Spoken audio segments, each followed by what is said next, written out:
Welcome, my name is Stefano Costalli and I teach politics to Central and Eastern Europe in the Master on International Relations and European Studies at the University of Florence.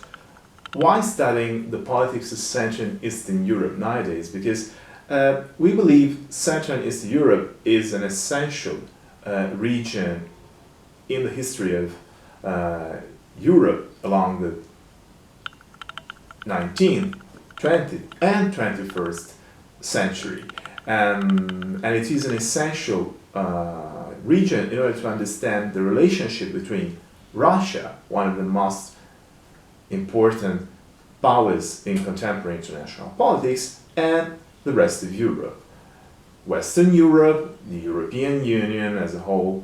So we focus on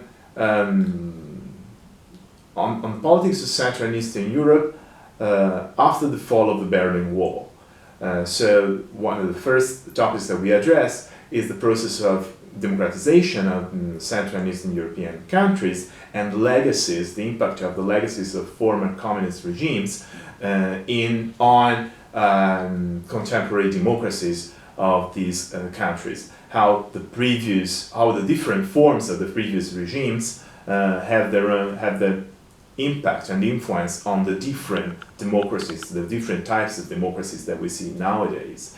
One of the main topics, one of the core issues in this course is the relationship between state, nation, and democracy. In various parts of the course we address this relation, and we also look at the role of ethnicity in nationalism and in the politics of these countries. These countries have experienced, even recently, ethno-nationalist conflicts. Let's think about the Balkan Wars in the 90s, but even let's think about the conflict in Ukraine and the secession of part of the Ukraine. So we look at the relationship between ethnicity, state, nation, and democracy. We also, of course, study Russian foreign policy as a whole, and most importantly, Russian foreign policy towards Central and Eastern Europe.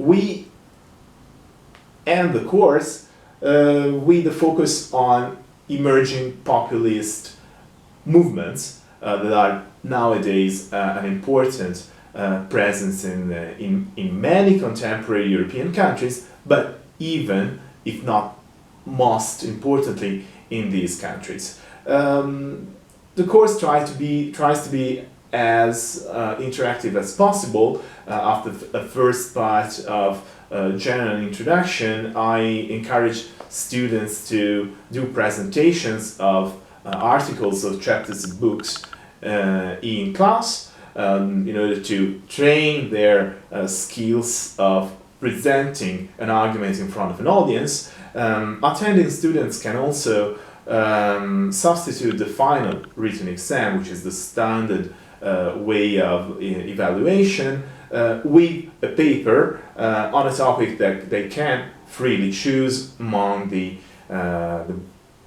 overall scope of the course.